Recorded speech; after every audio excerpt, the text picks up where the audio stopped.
جی السلام علیکم ورحمۃ اللہ وبرکاتہ۔ سب دوستوں کی خدمت میں سلام عرض ہے، اور آج کا انشاءاللہ پروگرام جو ہے وہ اس موضوع پر ہوگا کہ عام طور پر جو ہیں مسیحی حضرات، ان کا یہ دعویٰ ہے کہ قرآن کریم میں جو کچھ بھی ہے وہ در حقیقت بائبل سے نقل کیا گیا ہے، اس میں خدا کے کلام ہونے کی کوئی بات نہیں ہے۔ اگر دوست موجود ہیں تو پھر میں پروگرام شروع کروں۔ السلام علیکم ورحمۃ اللہ وبرکاتہ۔ عام طور پر جیسا کہ دوستوں کو یقیناً علم ہوگا کہ مسیحی حضرات سے یہ دعویٰ کی طرف سے یہ دعویٰ کیا جاتا ہے کہ قرآن جو ہے وہ در حقیقت نقل ہے بائبل کی۔ مثلا ٹس ڈال ہے ایک، اس نے لکھی ہوئی ہے دی اوریجنل سورس آف قرآن کتاب، یہ اردو میں بھی شائع ہو چکی ہے اس میں، اور اسی طرح اور مسیحی حضرات ہیں جنہوں نے یہ دعویٰ کیا ہے، جس کا جی چاہے وہاں پڑھ لے۔ تو بہرحال آج کا ہم یہ موضوع لیتے ہیں، لیکن قرآن کا یہ دعویٰ ہے کہ قرآن نمبر 1 جو اہل کتاب کے آپس میں اختلافات ہیں ان میں فیصلہ کرتا ہے۔ نمبر 2 سورہ مائدہ میں اللہ تعالیٰ فرماتا ہے کہ ہم نے ایک ایسا نبی بھیجا تمہاری طرف جو بعض ایسی باتوں کو تم پر ظاہر کرتا ہے جو تم چھپاتے ہو، اور بعض سے درگزر کرتا ہے۔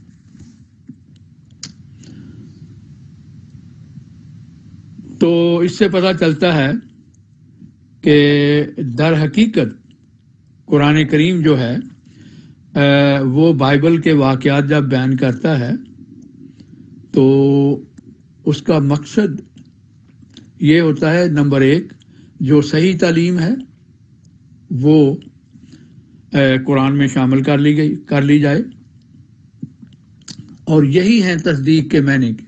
یعنی جو قرآن تصدیق کرتا ہے پہلی کتابوں کی، اس کے معنی یہی ہیں کہ قرآن عملی طور پر تصدیق کرتا ہے کہ ان تعلیمات کو جو قرآن کی نظر میں ٹھیک ہیں ان کو آپ شامل کر لیا قرآن کریم میں۔ اور دوسرا یہ کہ جیسا بیان کیا ہے کہ اختلافات میں فیصلہ کرتا ہے، جو قرآن میں غلط باتیں ہیں خدا تعالیٰ کے نزدیک ان کی تصحیح بھی کی ہے، ان کی تردید بھی کی ہے، اور پھر بعض ایسی باتوں کو ظاہر بھی کیا ہے جو کہ قرآن کی نظر میں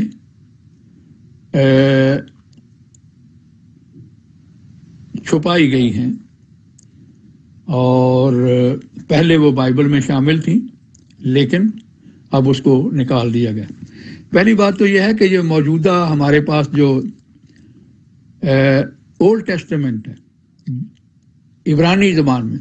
یہ یاد رہے کہ یہ جو ان کے پاس اوریجنل ہاتھ کے لکھے ہوئے نسخے ہیں یہ 10ویں صدی سے پہلے کے نہیں ہیں، یعنی قرآن اسلام کے بعد کے ہیں۔ اسلام سے پہلے کا مکمل بائبل کا کوئی نسخہ نہیں ہے، اور کچھ نسخے اب ملے ہیں وادی قمران سے، لیکن اس میں بھی صرف ایک کتاب ہے جس کا تقریباً مکمل نسخہ موجود ہے، وہ ہے یسایہ کی کتاب، اور اس میں بھی اگر آپ دیکھیں تو بے شمار جگہ پہ اختلاف ہے موجودہ کتابوں سے۔ اس کے علاوہ ان کے پاس نسخہ ہے گریک زبان میں جو حضرت عیسیٰ علیہ السلام سے پہلے ترجمہ ہوا تھا، لیکن اس کا بھی جو نسخے ہیں ان کا تعلق 4ویں یا 5ویں صدی سے ہے، اور یہ جو تاریخیں ہیں یہ انہوں نے عیسائیوں نے خود اپنی طرف مطلب مقرر کی ہے ان کی تحقیق کے مطابق، ہو سکتا ہے یہ اس کے بعد کے ہوں یا تھوڑا پہلے، لیکن بہرحال عبرانی زبان میں کوئی بھی نسخہ جو ہے وہ اسلام سے پہلے کا نہیں ہے ان کے پاس آج کل۔ تو بہرحال ہم جائزہ لیتے ہیں۔ سب سے پہلے تو یہ ہے کہ قرآن بائبل میں اگر ہم پہلی جو کتاب ہے پیدائش کی، اسی سے شروع کریں تو وہاں یہ لکھا ہوا ہے ایک جگہ کہ اللہ تعالیٰ نے انسانوں کو جب پیدا کیا، شروع کا بیان ہے پیدائش باب 1 آیت نمبر 27۔ خدا نے انسان کو اپنی صورت پر پیدا کیا، خدا کی صورت پر اس کو پیدا کیا اور نر و ناری ان کو پیدا کیا۔ اب یہاں یہ ہے کہ ان کو یعنی مؤنث اور مذکر پیدا کیا، نر اور ناری یعنی مرد اور عورت کو پیدا کیا، اور خدا نے ان کو برکت دی اور کہا پھلو اور بڑھو اور زمین کو معمور و محکوم۔ یہاں کوئی ذکر نہیں ہے کہ آدم علیہ السلام کی پسلی سے عورت کو پیدا کیا گیا، لیکن آگے جا کے اسی بائبل میں لکھا ہے باب نمبر 2 پیدائش کا، اور آیت نمبر ہے 21۔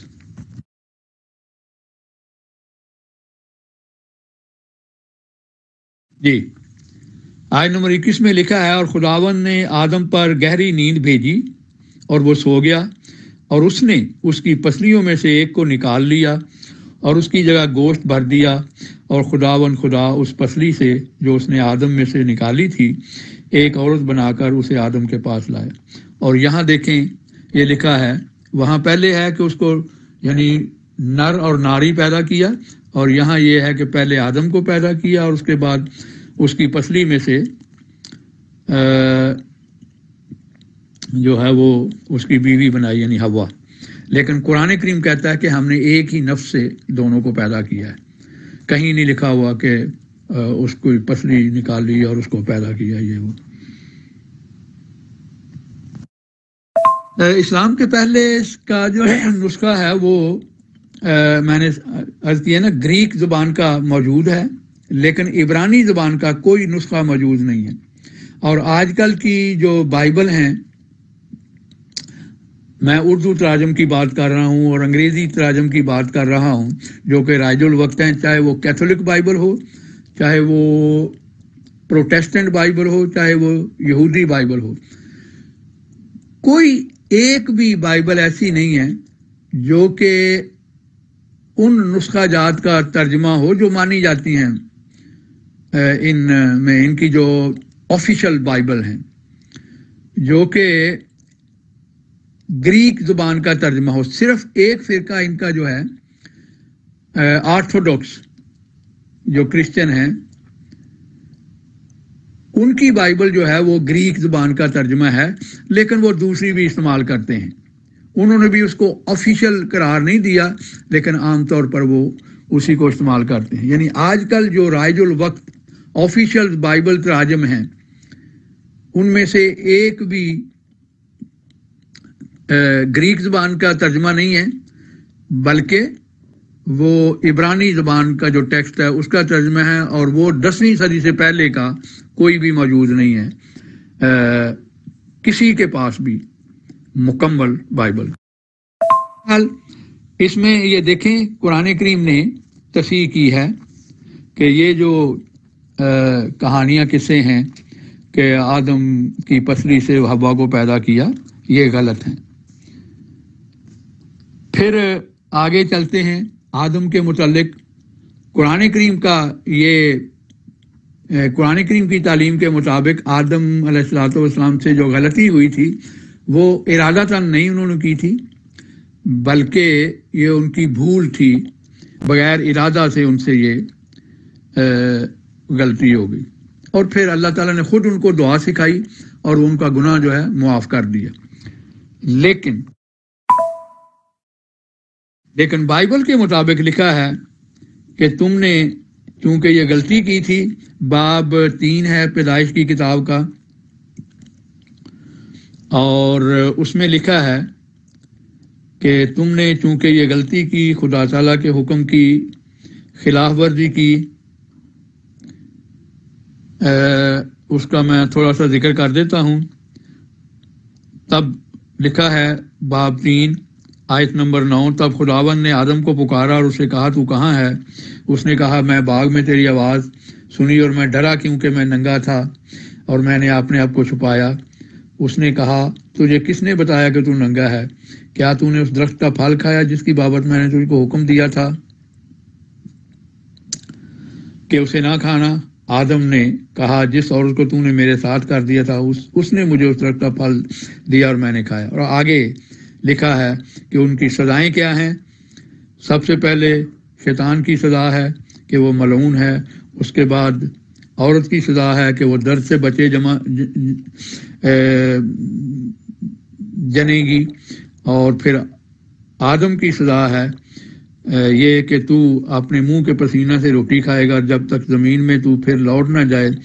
اس لیے کہ تو نے اسے نکالا کیونکہ تو خاک ہے اور خاک میں پھر لوٹ جائے گا۔ تو یہ تینوں کی سزائیں بتائی ہیں، لیکن قرآن کریم اس کی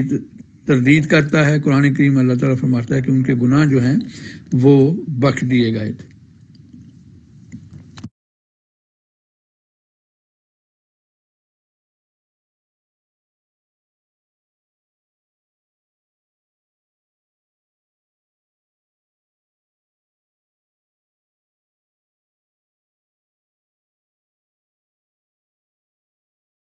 اب ہم چلتے ہیں حضرت نوح علیہ الصلوۃ والسلام کے واقعات، جن کے متعلق دعویٰ کیا جاتا ہے کہ یہ قرآن نے نقل کیے ہیں۔ تو دیکھیں اس میں خود بائبل اپنے بیانات کی تردید کر رہی ہے۔ مثلا نوح کے واقعات کے سلسلہ میں پیدائش کی کتاب باب 6 کی آیت نمبر 19 میں لکھا ہے کہ جب کشتی بنا لی تو اللہ تعالیٰ نے ان کو حکم دیا۔ کیا حکم دیا؟ کہ جانوروں کی ہر قسم میں سے 2 اپنے ساتھ کشتی میں لے لینا، اور وہ تیرے ساتھ جیتے بچیں، وہ نر اور مادہ ہوں۔ ٹھیک ہے، 2 اور آگے لکھا ہے کہ نوح نے یوں ہی کیا، آیت 22 میں نوح نے یوں ہی کیا جیسا خداوند نے اسے حکم دیا تھا، ویسا ہی عمل کیا، یعنی جو خدا نے کہا تھا اس کے مطابق عمل کیا۔ ساتھ ہی اگلی آیت میں باب 7 میں لکھا ہے کہ کل پاک آیت نمبر 2، کل پاک جانوروں میں سے 7 نر اور ان کی مادہ، اور ان میں سے جو پاک نہیں ہے 2 نر اور ان کی مادہ اپنے ساتھ لے لینا۔ اپنے بیان کی خود ہی تردید کر دی ہے۔ تو ایسی کتاب سے کسی نے کیا نقل کرنا تھا جو آپس میں نہیں ملتی۔ اور آگے لکھا ہے کہ نوح نے اسی 7 باب میں بھی نوح نے وہ سب جیسا خدا نے حکم دیا تھا کیا۔ دونوں جگہ لکھا ہے کہ خدا نے نوح نے اس پر عمل کیا۔ 2 جو جوڑے لے کے جانے تھے اس پر بھی عمل کیا، جو پاک جانور تھے ان کے ساتھ لے کے جانے تھے ان پر بھی عمل کیا۔ تو یہ کیسے ممکن ہے؟ اور تیسرا بیان دیکھیں، تیسرا بیان جو ہے باب 7 اور آیت نمبر 8، اور پاک جانوروں میں سے اور ان جانوروں میں سے جو پاک نہیں، پرندوں میں سے اور زمین پر ہر رینگنے والے جاندار میں سے 2 نر مادہ کشتی میں نوح کے پاس گئے۔ یہاں دیکھیں کیٹاگوریکلی کہا ہے کہ پاک جانور اور ان جانوروں میں سے پاک نہیں تھے، 2 نر اور مادہ کشتی میں نوح کے پاس گئے۔ اب بندہ کس جو ہے اس کا بیان اس پر یقین کر سکتا ہے؟ 3 بیان ایک ہی صفحے پہ ہیں۔ اور دوسری بات یہ ہے کہ اگر یہ حکم دیا تھا کہ کل پاک جانور جو ہیں ان میں سے 7 لینے ہیں، پہلی بات تو یہ ہے کہ یہاں پوری پیدائش کی کتاب میں پاک اور ناپاک جانوروں کی کوئی لسٹ ہی نہیں ہے۔ پہلی لسٹ ہمیں ملتی ہے حضرت موسیٰ علیہ السلام کے زمانے میں، لیویٹیکس کی جو کتاب ہے، احبار کی کتاب ہے اس میں، اور استثناء کی کتاب میں۔ تو جب حضرت نوح کو علم ہی نہیں ہے کہ کون سے جانور پاک ہیں، کون سے جانور ناپاک ہیں، تو انہوں نے کیسے یہ پہچان کر لی ہوگی کہ یہ پاک ہے یا ناپاک ہے؟ اور دوسری بات یہ ہے کہ اس وقت ایسا کوئی حکم ہی نازل نہیں ہوا تھا۔ پیدائش کا باب 9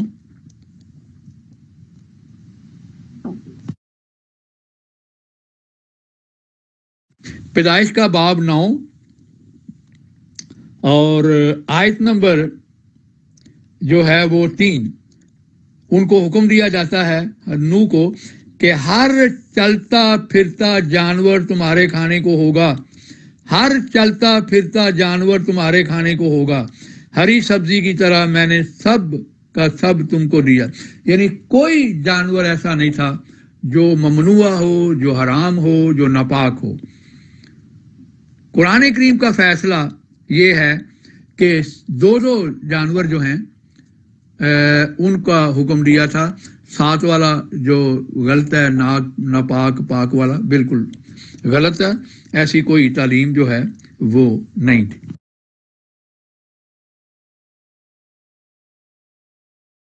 ہلکا سا نظارہ ہے ان کے اس اعتراض کا کہ قرآن جو ہے وہ نعوذ باللہ من ذالک بائبل کی نقل ہے۔ وہ بھائی قرآن بائبل کا تو خود اپنے بیانات جو ہیں وہ مختلف ہیں ایک ہی صفحے پر، تو ایسی کتاب سے کون نقل کرے گا؟ دوسری بات یہ ہے کہ حضرت صلی اللہ علیہ وآلہ وسلم کے وقت میں، جیسا کہ میں نے عرض کیا ہے، بائبل کا عربی زبان میں ترجمہ ہوا ہی نہیں تھا، اور قرآن کہتا ہے کہ حضرت صلی اللہ علیہ وآلہ وسلم جو ہیں وہ لکھنا پڑھنا نہیں جانتے تھے۔ تو جب لکھنا پڑھنا وہ جانتے نہیں تھے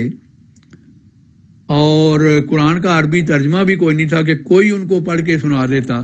تو انہوں نے نقل کیسے کرنا تھا؟ دوسری بات یہ ہے کہ آج بھی کسی عیسائی کو، کسی یہودی کو پوری بائبل لفظاً یاد نہیں ہے، تو نقل کرنے کے لیے ایک جو شخص ہو جو کہ ناخواندہ ہو، جس کو پڑھنا لکھنا نہ آتا ہو، لازمی ہے کہ اس کو زبانی یاد ہو، پھر وہ تو تب وہ لکھے گا۔ تو اگر نہ ان کو زبانی یاد تھی، نہ پڑھ سکتے تھے، نہ اس وقت ترجمہ تھا، تو نقل کیسے کرنی تھی؟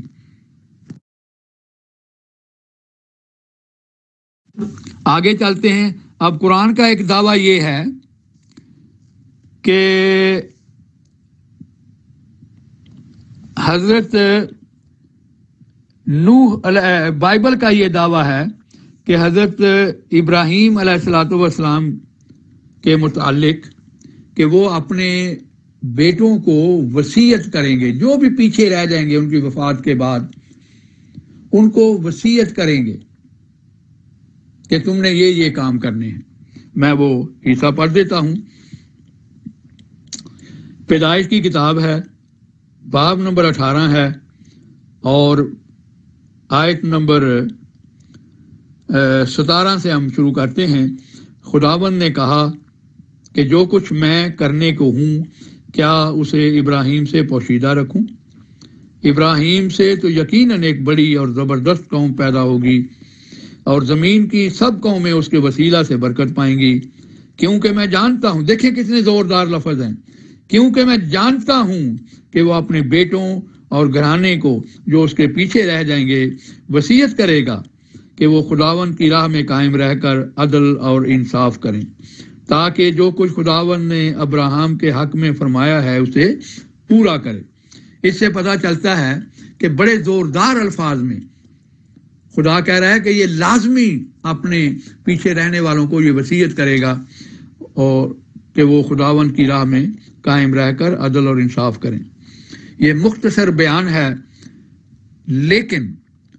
اس وصیت کا جو انہوں نے کی کہیں بھی ذکر نہیں ملتا۔ پوری بائبل پڑھ جائیں، پیدائش کی کتاب سے لے کر مکاشفہ کی کتاب تک، ذکر تک نہیں ہے کہ انہوں نے ایسی کوئی وصیت کی۔ لیکن قربان جائیں ہم اللہ تعالیٰ پر کہ انہوں نے خاص طور پر حضرت صلی اللہ علیہ وسلم کے ذریعہ ان کی یہ بددیانتی جو ہے وہ ظاہر کی، جو وہ چھپاتے تھے ان کو ظاہر کیا۔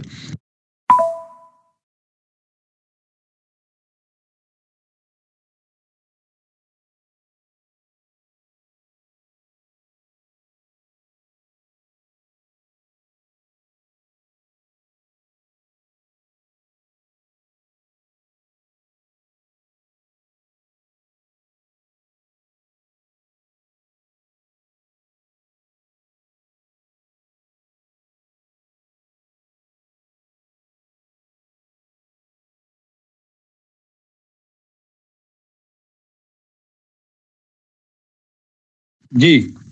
اعوذ باللہ من الشیطان الرجیم، بسم اللہ الرحمن الرحیم۔ قرآن کریم میں اللہ تعالیٰ فرماتا ہے، سورہ بقرہ آیت نمبر 133 بسم اللہ سمیت،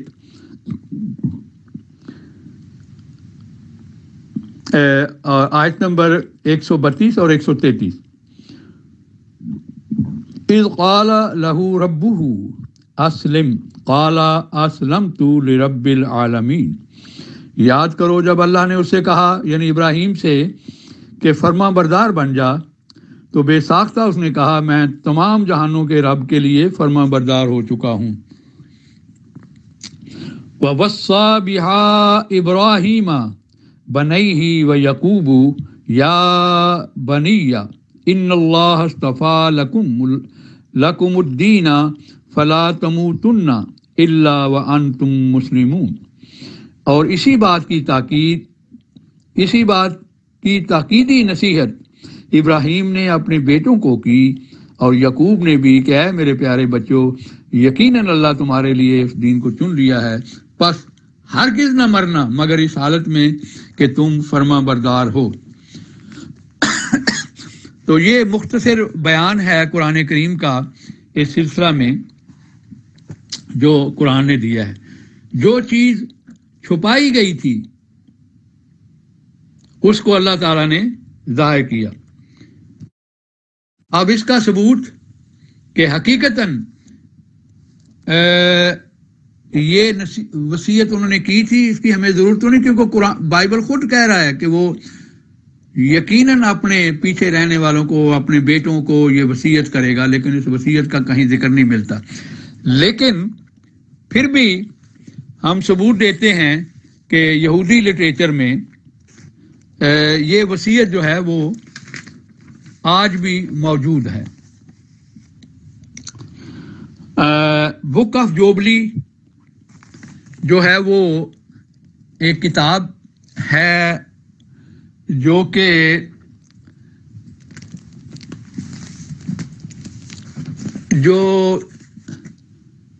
یہودی اور عیسائی فرقے،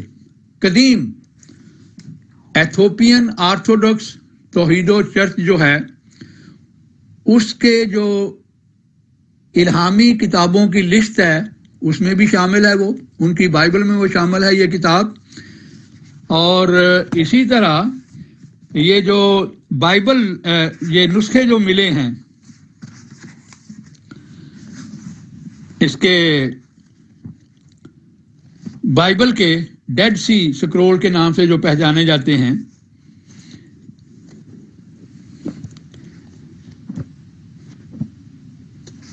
اس میں بھی یہ اس میں سے بھی اس کی 16 کے قریب جو نقلیں ہیں وہ ملی ہیں، جس کے مطابق انہوں نے یہ لکھا ہے علماء نے، میرے پاس وہ بائبل موجود ہے، میں ابھی اس کی فوٹو بھی لگا دوں گا، کہ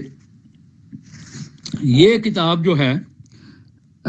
اس سے پتہ چلتا ہے کہ یہ بھی ان کے جو ڈیڈ سی کی کمیونٹی تھی ان کی الہامی کتابوں کی فہرست میں شامل تھی۔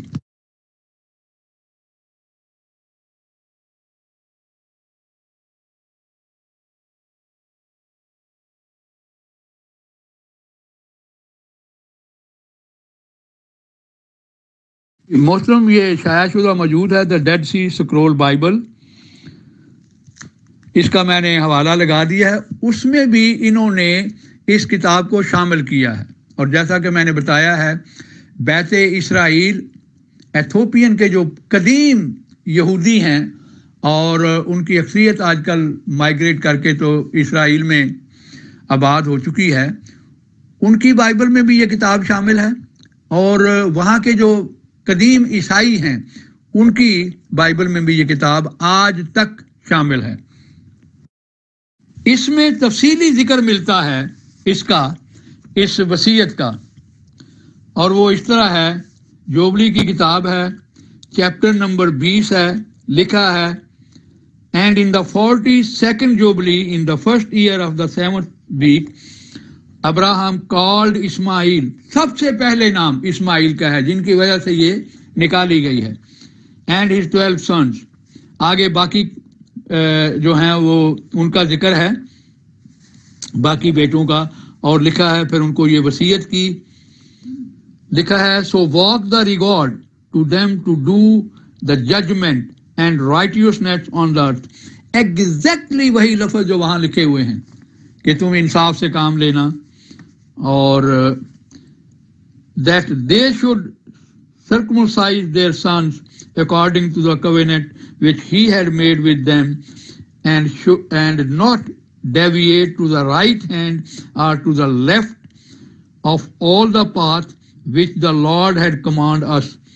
Exactly انہی الفاظ میں یہ ہے کہ اللہ تعالیٰ کے کسی حکم سے کی خلاف ورزی نہیں کرنی، اللہ کے احکام کے مطابق تم نے زندگی گزارنی ہے۔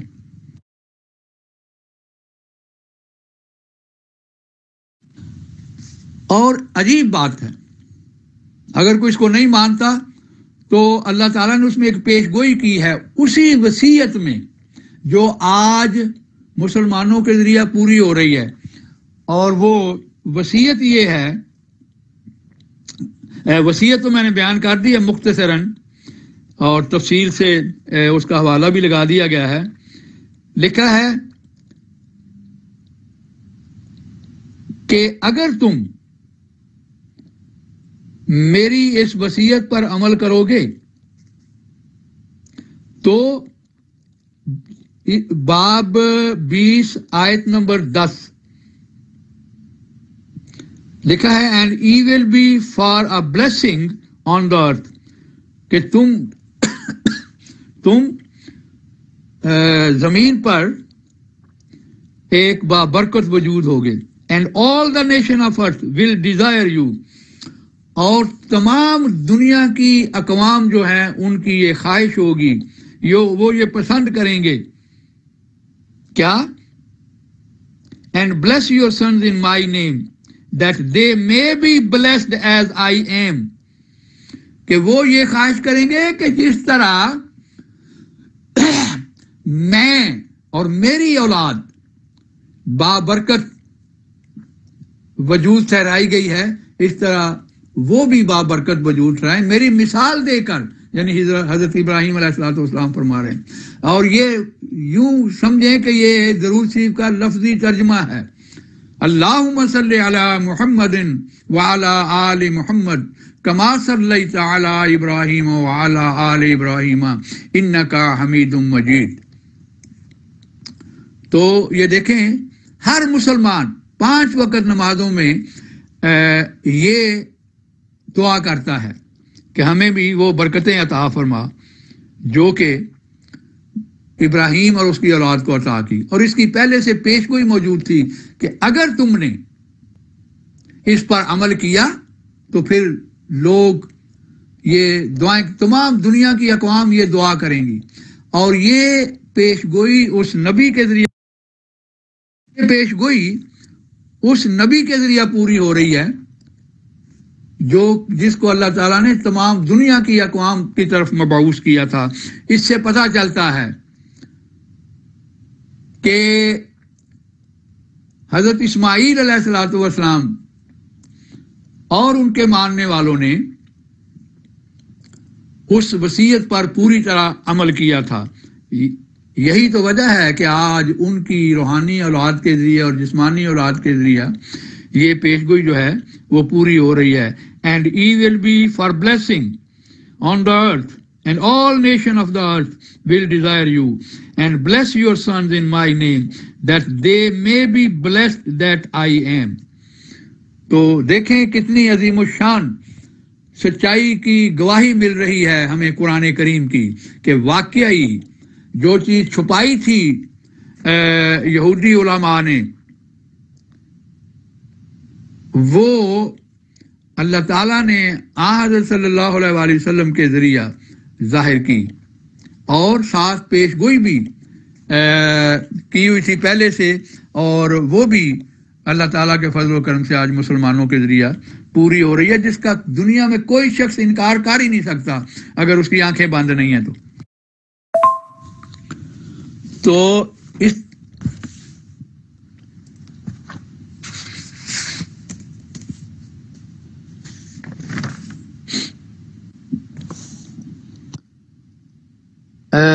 جو ہے قرآن کریم کا یہ دعویٰ ہے کہ حضرت ابراہیم علیہ الصلوۃ والسلام نے جب ہجرت کی تھی اپنے وطن سے تو اپنے والد کی زندگی میں کی تھی، یعنی زندگی کے ان کے مرنے کے بعد نہیں کی تھی، بلکہ والد کی زندگی میں ہی وہ وصیت کی تھی۔ اس کے مقابلہ میں بائبل یہ کہہ رہی ہے کہ حضرت ابراہیم علیہ الصلوۃ والسلام نے جو وصیت کی تھی وہ اپنے باپ کی وفات کے بعد کی تھی، جیسا کہ یہ لکھا ہے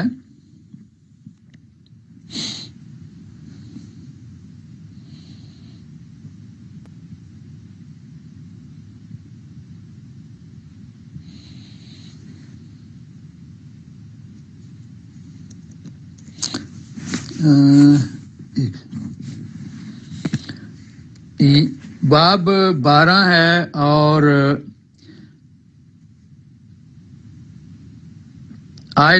باب 11 ہے، آیت نمبر 32 لکھا ہے کہ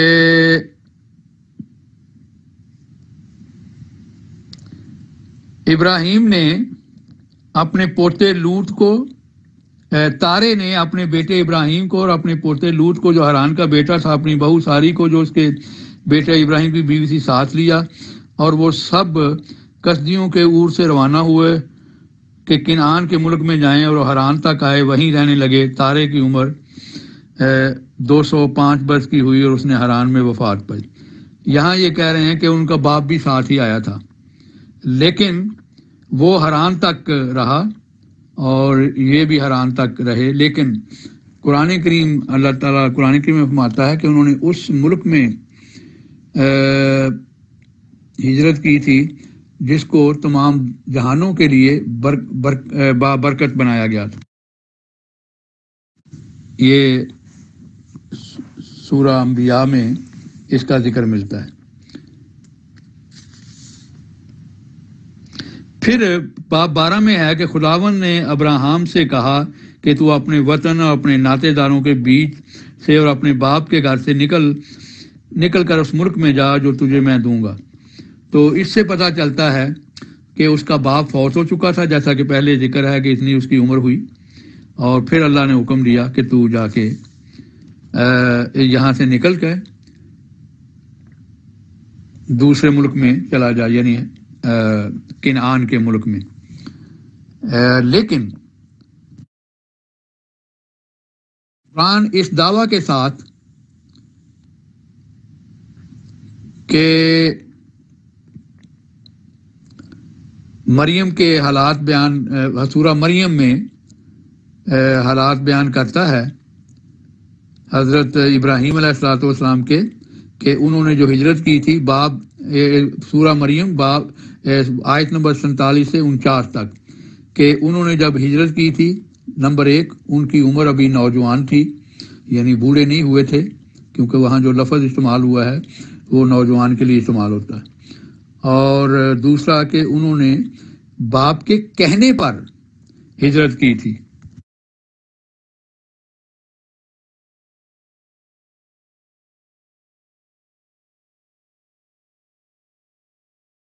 اور یہی چیز اسی جو جوبلی کی کتاب ہے اس میں آپ کو اس کا ذکر ملتا ہے کہ حضرت ابراہیم علیہ الصلوۃ والسلام نے جو ہجرت کی تھی وہ اپنے باپ کی زندگی میں کی تھی اور باپ کے کہنے پر کی تھی۔ اس کا ثبوت کہ بائبل کا بیان غلط ہے اس طرح ہے کہ پیدائش باب 11 آیت 26 میں لکھا ہے کہ باپ کی عمر جب 70 سال تھی تو اس وقت حضرت ابراہیم پیدا ہوئے۔ پھر لکھا ہے باب 11 آیت 32 میں کہ باپ کی، جو میں نے ابھی آیت پڑھی ہے، کہ باپ کی وفات کے وقت ان کی عمر 205 سال تھی۔ اور اسی بائبل میں لکھا ہے کہ بائبل میں لکھا ہے کہ ابراہیم کی جو ہجرت کے وقت عمر تھی وہ 75 سال تھی۔ اب اگر ان کی عمر پیدائش کے وقت باپ کی عمر 70 سال تھی اور وفات کے وقت 205 سال تھی تو آپ خود اندازہ لگا لیں کہ 75 سال کی عمر میں کیسے وہ باپ، اگر انہوں نے باپ کی وفات کے بعد ہجرت کی تھی تو ان کی عمر ہجرت کے وقت 75 سال کیسے ہو سکتی ہے؟ بائبل گویا خود اپنی بات کو دوسرے مقامات پر جھٹلا رہی ہے۔ تو جہاں بھی میرے بھائیوں، جہاں بھی قرآن کریم نے یہ فارمولہ استعمال کیا ہے کہ تو اس کتاب کے مطابق ابراہیم کے واقعات بیان کر، اس کتاب کے مطابق مریم کے واقعات بیان کر، اس کتاب کے مطابق اسماعیل کے واقعات بیان کرو، وہاں یقیناً آپ کو ملے گا کہ قرآن کریم جو ہے وہ بائبل کے واقعات کی تردید کرنے کے لیے یہ فارمولہ استعمال کرتا ہے کہ بائبل میں جو واقعات بیان ہوئے ہیں وہ غلط ہیں، اسی لیے حکم ہو رہا ہے کہ اس کتاب کے یعنی قرآن کے مطابق تو ان کے واقعات بیان کر جو اللہ تعالیٰ نے ان کو بتائے۔ تو انشاءاللہ تعالی باقی جو ہے پروگرام وہ پھر کسی دن کریں گے جب بھی دوستوں کو فرصت ہو۔ اگر کل کا پروگرام رکھنا ہو تو میں کل انشاءاللہ باقی ذکر کروں گا۔ میں سمجھتا ہوں کہ آج کے لیے اتنا ہی کافی ہے۔ انشاءاللہ باقی ان کے جو اعتراضات ہیں ان کا بھی ہم جائزہ لیتے رہیں گے، اور اسی طرح باقی جو واقعات میں اختلاف ہے اور عقلی طور پر جو ہے وہ نتیجہ یہی نکلتا ہے کہ جو واقعات قرآن نے بیان کیے ہیں وہ ٹھیک ہیں، بائبل تو اپنے بیانات کو خود رد کر رہی ہے۔ تو انشاءاللہ آئندہ دنوں میں ہم باقی انبیاء کے متعلق جو واقعات بیان ہوئے ہیں ان کا جائزہ لیں گے۔ شکریہ۔ السلام علیکم ورحمۃ اللہ وبرکاتہ۔ اگر کسی دوست نے کوئی سوال کرنا ہو تو کر سکتے ہیں۔ بات بتا دوں کہ ان کے اس بات کا ذکر کہ وہ نوجوان تھے اور اس کے بعد انہوں نے یہ ہجرت کی ہے جب ان کو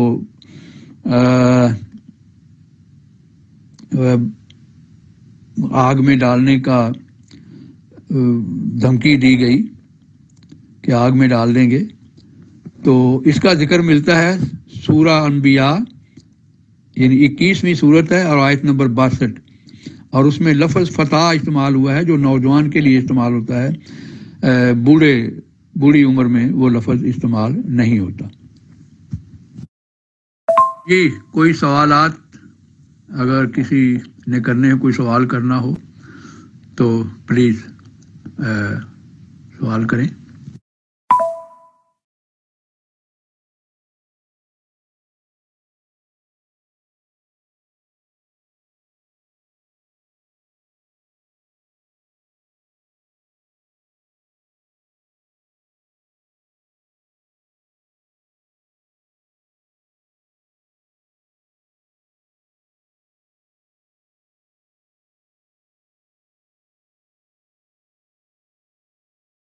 تو کھول دیں، میں سمجھ رہا تھا کہ ابھی۔ جی بہت بہت شکریہ، آپ نے اچھی طرح وضاحت کر دی ہے کہ یہ جو کرسچن الزام لگاتے ہیں کہ قرآن جو ہے وہ بائبل سے کاپی کیا گیا ہے، اس کی کوئی حقیقت نہیں ہے۔ اور خود بائبل کے جو بیانات ہیں اس میں تضادات پائے جاتے ہیں، کیونکہ یہ بہت سی مختلف جگہ سے لی گئی معلومات کا ایک مجموعہ ہے۔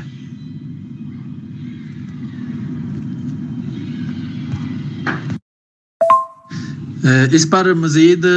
کل پھر انشاءاللہ پروگرام کریں گے تو اس پہ مزید وضاحت ہو جائے گی۔ ایک چھوٹے سے سوال کا جواب دے دیں، اگر کوئی دوسرا بھی سوال کرنا چاہے گا تو وہ بعد میں کر لے گا، وہ بھی کل انشاءاللہ اس کا جواب ہم دے دیں گے۔ وہ یہ ہے کہ یہ بعض دفعہ کہتے ہیں کہ قرآن کے اندر ایسی باتیں لکھی ہوئی ہیں جو موجودہ جو ان کی بائبل ہے اس کے اندر تو موجود نہیں ہے، لیکن جن کتابوں کو انہوں نے جعلی کتابیں کہہ کر ان کو ماننے سے انکار کر دیا ہے اس میں موجود ہے، تو اس کی کوئی مثال ہے آپ کے ذہن میں؟ انشاءاللہ یہ سلسلہ جاری رہے گا، ہم آدھے گھنٹے کے پونے گھنٹے کے پروگرام کرتے رہیں گے تاکہ زیادہ بوجھ بھی نہ پڑے دوستوں پر، اور ہم اپنے مسیحی دوستوں کو بھی دعوت دیتے ہیں کہ وہ تشریف لائیں، اور اگر ان کو کسی بات پر اعتراض ہو، کوئی انہوں نے ڈیفینڈ کرنا ہو تو ان کو انشاءاللہ یہاں پورا موقع دیا جائے گا، یا مزید کوئی سوال اس سلسلے میں کرنا ہو قرآن کے متعلق تو ہم حاضر ہیں۔ محترم، میں نے ابھی مثال دی ہے، یہ جوبلی کی جو کتاب ہے یہ شامل نہیں ہے موجودہ بائبل میں، یعنی پروٹیسٹنٹ کیتھولک جو بائبل ہیں اس میں یہ کتاب شامل نہیں ہے، لیکن جو قدیم ترین یہودی اور عیسائی فرقے ہیں جو ایتھوپین، جس کا میں نے ذکر کیا ہے، ایک تو بات یہ ہے کہ ان کے بائبل میں یہ شامل ہے کتاب، اور دوسری اللہ تعالیٰ نے اس چیز کا بھی ثبوت مہیا کر دیا کہ یہ حضرت عیسیٰ علیہ السلام کے تقریباً وقت میں اسی دوران کے جو یہودی تھے ان کی جو مسلمہ الہامی کتب ہیں ان میں بھی شامل ہے، اس کا میں نے حوالہ بھی لگا دیا ہے۔ جو موجودہ بائبل چھپی ہے دا ڈیڈ سی سکرول، یعنی ڈیڈ سی کے بائبل کے جتنے بھی کتابیں ہیں ان میں سے کچھ جو بھی اس میں لکھا ہوا ہے اس کے انگریزی ترجمہ شائع کیا گیا ہے، تو اس میں بھی یہ کتاب شامل ہے جوبلی کی۔ تو اب اگر انہوں نے نکالی ہے تو وہ تو قرآن کہہ رہا ہے کہ یہ باتیں چھپاتے ہیں، اور اللہ تعالیٰ نے ایک ایسا رسول بھیجا ہے جس کے ذریعہ ہم وہ باتیں، ان کی جو چھپائی گئی باتیں ہیں وہ ان میں سے کچھ کو ظاہر کرتے ہیں۔ تو یہ تو قرآن کا معجزہ ہے کہ جو کتاب جو بات چھپائی گئی تھی اللہ تعالیٰ نے آج اس کا ثبوت بھی دے دیا، اور یہ بھی ثابت کر دیا ہے، اور اس میں پیش گوئی موجود ہے۔ اب پیش گوئی قرآن کریم کے مطابق بھی، بائبل کے مطابق بھی، غائب کا علم تو صرف اللہ تعالیٰ کو ہے، تو ہزاروں سال پہلے کی پیش گوئی حضرت صلی اللہ علیہ وسلم کے ذریعے پوری ہو رہی ہے۔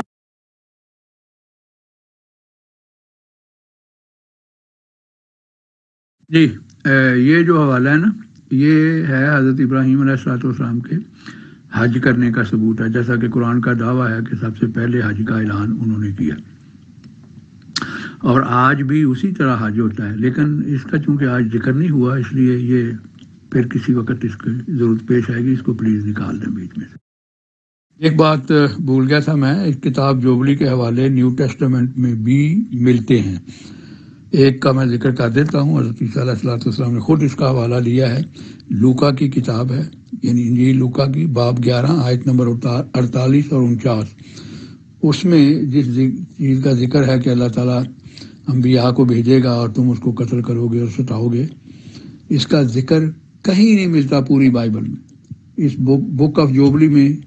یہ بات جو حضرت عیسیٰ نے بیان کی ہے یہ آج بھی موجود ہے، جس کا جی چاہے دیکھ لے۔ تو جس کتاب کا خود حضرت عیسیٰ علیہ السلام نے حوالہ دیا ہو اس کا کیسے انکار کیا جا سکتا ہے؟ اس کا مطلب ہے یہ آپ ان کی خود خیانت ہے جس کے پردے چاک کر رہا ہے قرآن کریم۔